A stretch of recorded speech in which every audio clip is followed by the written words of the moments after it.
എല്ലാവർക്കും ദേവിക റെസിപ്പിയിലേക്ക് സ്വാഗതം. ഇന്ന് ഞാൻ ഉണ്ടാക്കുന്നത് ഒരു പഴക്കൂട്ടാണ്. പെട്ടെന്ന് നമുക്ക് ഒരു 5 മിനിറ്റിനുള്ളിൽ ഉണ്ടാക്കാൻ പറ്റുന്ന ഒരു കറിയാണ്. അപ്പോൾ നമുക്ക് റെസിപ്പിയിലേക്ക് കിടക്കാം. അപ്പോൾ എല്ലാവർക്കും നന്ദി, നമസ്കാരം. നമുക്ക് കിച്ചണിലേക്ക് പോവാം. ഓക്കെ, എല്ലാവർക്കും ദേവിക റെസിപ്പിയിലേക്ക് സ്വാഗതം. അപ്പോൾ ഞാനിന്ന് ഉണ്ടാക്കാൻ പോകുന്നത് നേന്ത്രപ്പഴക്കൂട്ടാണ്. അപ്പം അതിനായിട്ട് ഞാൻ ഒരു 2 ചെറിയ നേന്ത്രപ്പഴം എടുത്തിട്ട് കട്ട് ചെയ്ത് വെച്ചിട്ടുണ്ട്. എന്നിട്ട് ഞാൻ ഇനി ഓരോന്ന് സ്റ്റെപ്പ് ബൈ സ്റ്റെപ്പായിട്ട് പറയാം കേട്ടോ. ഇനി ഞാൻ ചെയ്യുന്നത് ഒരു ഫ്രിഡ്ജിൽ വെച്ചേക്കണതാണിത് ബട്ടർ. അപ്പം ഞാൻ ആ ബട്ടർ എടുത്തിട്ട് ഇതിലേക്ക് ഇടുകയാണ് കേട്ടോ. കണ്ടില്ലേ നിങ്ങൾ? അതൊന്ന് മെൽറ്റ് ആവട്ടെ. ഫ്രിഡ്ജിൽ വെച്ചതുകൊണ്ട് കുറച്ച് ഇങ്ങനെ ഹാർഡായിട്ടിരിക്കുകയാണ്. അപ്പം അതൊന്ന് മെൽറ്റാക്കാൻ വേണ്ടി വെച്ചിട്ടുണ്ട്. അതിനുശേഷം ഞാൻ ചെയ്യുന്നത് കണ്ടില്ലേ നിങ്ങൾ? ഒന്ന് മെൽറ്റാവട്ടെ. അത് മെൽറ്റാവുന്നവരെ നമുക്കൊന്ന് വെയിറ്റ് ചെയ്യാം. ഓക്കെ, കണ്ടല്ലോ ആ ബട്ടർ മെൽറ്റായി തുടങ്ങിട്ടോ. അതിൻ്റെ ഇടയിൽ ഞാൻ 2 ചെറിയ നേന്ത്രപ്പഴം കട്ട് ചെയ്ത് വെച്ചിട്ടുണ്ട്. പഴക്കൂട്ടാണ്. അപ്പം അതിന് വേണ്ടിയിട്ട് ഞാൻ ഇൻഗ്രീഡിയൻ്റായിട്ട് ഉള്ള സംഭവമാണ്. പിന്നെ ഞാൻ ഒരു 2 ചെറുനാരങ്ങയുടെ വലിപ്പത്തിൽ വാളംപുളിയും ഇവിടെ എടുത്ത് വെച്ചിട്ടുണ്ട് കേട്ടോ. വെള്ളത്തിലിട്ട് വെച്ചിട്ടുണ്ട്. അപ്പോൾ ഇതിപ്പോൾ ബട്ടർ മെൽട്ടായിക്കൊണ്ടിരിക്കുകയാണ്. അപ്പം ഞാൻ ബട്ടറിൻ്റെ കൂടെ കുറച്ച് ഫുൾ ബട്ടർ അല്ല, അത് ആ ഒരു പീസ് ബട്ടറും കുറച്ച് വെളിച്ചെണ്ണ കൂടി ഒഴിക്കുന്നുണ്ട് കേട്ടോ. അപ്പം അത് ചൂടായി. അതിനുശേഷം ഞാൻ ചെയ്യുന്നത് കുറച്ച് കടുക്, നമ്മൾ കടുക് പൊട്ടിക്കില്ലേ, അതുപോലെ ഞാൻ കുറച്ച് കടുക് പൊട്ടിക്കുകയാണ്. കണ്ടില്ലേ? അപ്പോൾ അത് അവിടെ പൊട്ടിക്കൊണ്ടിരിക്കുകയാണ്. അതിൻ്റെ കൂടെ ഞാൻ കുറച്ച് ഉലുവ ഇട്ടിട്ടുണ്ട്. കുറച്ച് ഉലുവയും ഇട്ടു. പിന്നെ അപ്പോൾ ബട്ടറും വെളിച്ചെണ്ണയും കൂടി അവിടെ ഇങ്ങനെ ഇതായിക്കൊണ്ടിരിക്കുകയാണ്, പൊട്ടിക്കൊണ്ടിരിക്കുകയാണ് ചൂടായിട്ട്.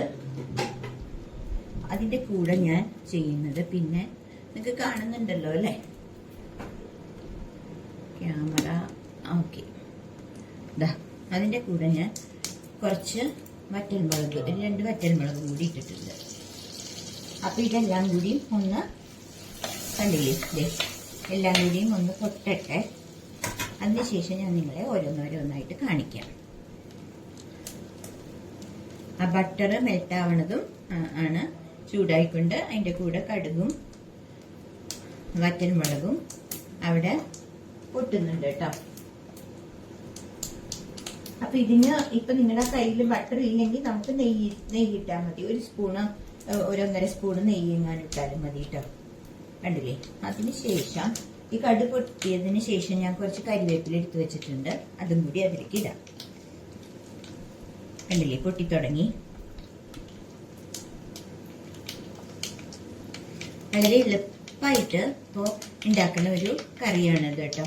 പെട്ടെന്ന് നമ്മുടെ വീട്ടിലൊരു ഗസ്റ്റ് വന്നാലോ, അതല്ല നമുക്ക് എവിടേക്കെങ്കിലും പെട്ടെന്ന് പോകണമെങ്കിൽ, വേറൊരു കറിയും ഇല്ല, നേന്ത്രപ്പഴം ഇല്ലെങ്കിൽ നമുക്ക് പെട്ടെന്ന് അങ്ങ് ഉണ്ടാക്കി വെക്കാം. അങ്ങനത്തെ ഒരു കറിയാണേ. ഇത് പൊട്ടിത്തുടങ്ങി. അപ്പം ഞാൻ ഗ്യാസ് കുറച്ച് കുറച്ചു. അതിനുശേഷം കരിവേപ്പില ഇട്ടു. അതിനുശേഷം ഞാൻ ചെയ്യണത് ഈ പഴത്തിൻ്റെ കട്ട് ചെയ്ത് വെച്ചത് ഇട്ടിട്ട് ഇതിലിട്ടൊന്ന് നന്നായി ഫ്രൈ ചെയ്യുക കേട്ടോ. കണ്ടില്ലേ നിങ്ങൾ? ഇതൊന്ന് നന്നായി ഫ്രൈ ആവട്ടെ. കണ്ടില്ലേ? അപ്പം അതുവരെ ഇതൊന്ന് ഫ്രൈ ആവണ വരെ നമുക്ക് വെയിറ്റ് ചെയ്യാം. ഓക്കെ, അപ്പൊ കണ്ടില്ലേ? ഇത് പഴക്കൂട്ട് നന്നായിട്ട് ഫ്രൈ ആയിക്കൊണ്ടിരിക്കുകയാണ് കേട്ടോ. അപ്പോൾ ഇത് ഒന്ന് നല്ലോണം ബട്ടറിൽ കിടന്ന് ഒന്ന് നന്നായിട്ട് ഫ്രൈ ആവുമ്പോഴാണ് നമുക്ക് ഒന്ന് ഇളക്കി കൊടുക്കാം. കണ്ടില്ലേ? ഏകദേശം ഒന്ന് ഫ്രൈ ആയി തുടങ്ങി. അപ്പം അതിൻ്റെ ഇടയിൽ നമുക്ക് ചെയ്യേണ്ട 2-3 കാര്യങ്ങളുണ്ട്. ഞാൻ ഇതിലേക്ക് ഒരു 1.5 സ്പൂണോളം മുളക് പൊടി ഇടുകയാണ്. അപ്പം അത് ആ പച്ചമണം മാറണ വരെ മുളക് പൊടിയുടെ അതൊന്ന് ഫ്രൈ ആവട്ടെ.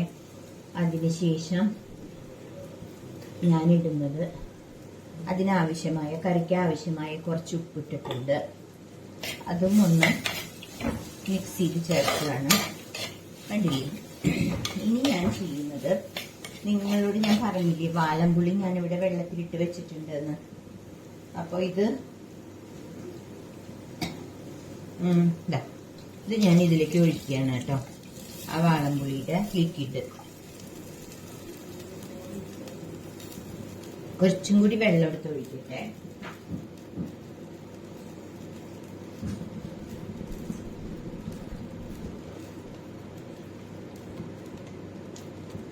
അപ്പോൾ ആ വാളംപുളിയിൽ കുറച്ചും കൂടി വെള്ളം എടുത്ത് ഒഴിച്ച് ആ ലിക്വിഡ് എടുത്തു കേട്ടോ, കണ്ടില്ലേ. അതിനുശേഷം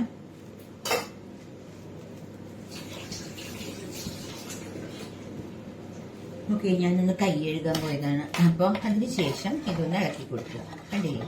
എന്നിട്ട് പിന്നെ ചെയ്യേണ്ടത് ഇതെന്താന്ന് വെച്ചാൽ ഇതൊരു ഉപ്പും മുളകും പുളിയും മധുരവും ഒക്കെ ഉള്ള ഒരു കറിയാണ് കേട്ടോ. ഇത് ഭയങ്കര ടേസ്റ്റിയാണിത്. നമുക്ക് ഇപ്പൊ വേറെ ഒന്നും ഇല്ലെങ്കിലും നമുക്കിത് മാത്രം കൂട്ടി ഊണ് കഴിക്കാൻ നല്ലതാണ്. അപ്പൊ ഞാൻ അതിലേക്ക് ഒരു കാണിച്ചില്ല ശർക്കരപ്പൊടിയാണ് കേട്ടോ, ഒരു 2-3 സ്പൂണ് ശർക്കരപ്പൊടി ഇടുന്നുണ്ട്. എന്നിട്ട് ഇതൊന്ന് നന്നായിട്ട് തിളക്കട്ടെ, കണ്ടില്ലേ.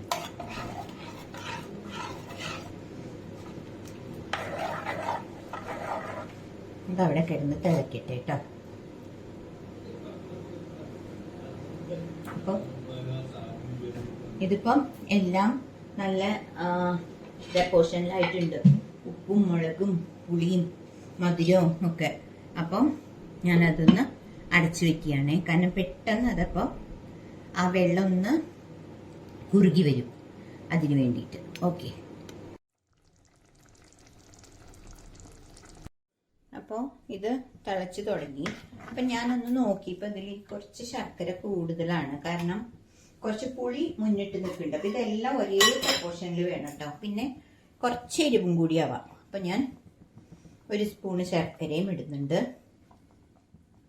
അതിനുശേഷം ഞാൻ 1 സ്പൂണ് മുളക് പൊടിയും കൂടി ഇടുന്നുണ്ട്, കാരണം ഇത് രണ്ടും കുറച്ച് പുളി മുന്നിട്ട് നിൽക്കണോണ്ട് ഞാൻ ഇത് രണ്ടും ഇടുന്നുണ്ട്.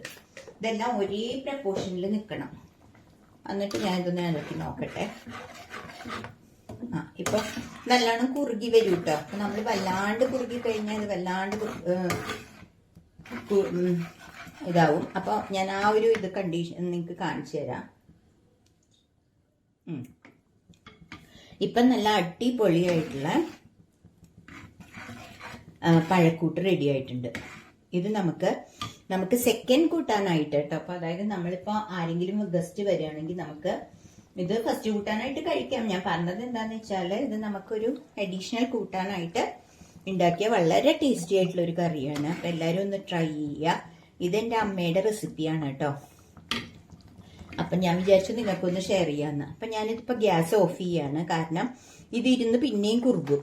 അങ്ങനെ വല്ലാണ്ട് നമ്മൾ കഴിക്കണ സമയത്ത് കുറുകി കഴിഞ്ഞാൽ നിങ്ങൾ അതിൽ കുറച്ചൊന്ന് ചൂടുവെള്ളം ഒഴിച്ചിട്ട് ഒന്ന് അഡ്ജസ്റ്റ് ചെയ്താൽ മതി കേട്ടോ. കണ്ടില്ലേ. അപ്പൊ ഞാൻ കുറച്ച് കരിവേപ്പിലും കൂടി അതിലിടുന്നുണ്ട്. അങ്ങനെ നല്ല പഴ കൂട്ട് റെഡി ആയിട്ടുണ്ട്.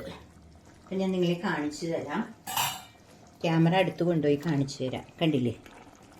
ഇനി ഞാൻ ഗ്യാസ് ഓഫ് ചെയ്തു. അപ്പോൾ ഈ ചട്ടിയിലിരിക്കുന്നതുകൊണ്ടാണ് കേട്ടോ ഇതിങ്ങനെ തിളയ്ക്കുന്നത്. അപ്പോൾ നിങ്ങൾക്ക് ഇഷ്ടപ്പെട്ട് കാണുമെന്ന് വിചാരിക്കുന്നു. അപ്പോൾ എല്ലാവരും എൻ്റെ ഈ പഴക്കൂട്ട് ഒന്ന് ട്രൈ ചെയ്യുക. നേന്ത്രപ്പഴം വേണം കേട്ടോ ഇതിന്. ഏത്തപ്പഴം എന്ന് പറയില്ലേ ഞങ്ങൾ തൃശ്ശൂർക്കാർ നേന്ത്രപ്പഴം എന്ന് പറയുന്നതുകൊണ്ടാണ് ഞാൻ നേന്ത്രപ്പഴം എന്ന് പറഞ്ഞത്. നേന്ത്രപ്പഴം തന്നെ വേണം. അപ്പോൾ എല്ലാവരും ഇതൊന്ന് ട്രൈ ചെയ്യുക. 5 മിനിറ്റിനുള്ളിൽ നമുക്ക് ഗസ്റ്റ് വന്നിരുന്നാൽ കൂടിയും ഇത് ഉണ്ടാക്കാം. അപ്പോൾ എല്ലാവർക്കും എൻ്റെ റെസിപ്പി ഇഷ്ടമായെങ്കിൽ ഒന്ന് ഷെയർ ചെയ്ത് ലൈക്ക് ചെയ്ത് സബ്സ്ക്രൈബ് ചെയ്യണേ. സബ്സ്ക്രൈബ് ചെയ്യാത്തവരൊന്ന് സബ്സ്ക്രൈബ് ചെയ്യണം കേട്ടോ. അപ്പോൾ അടുത്തൊരു റെസിപ്പിയായി വരുന്നവരെ ബായ്.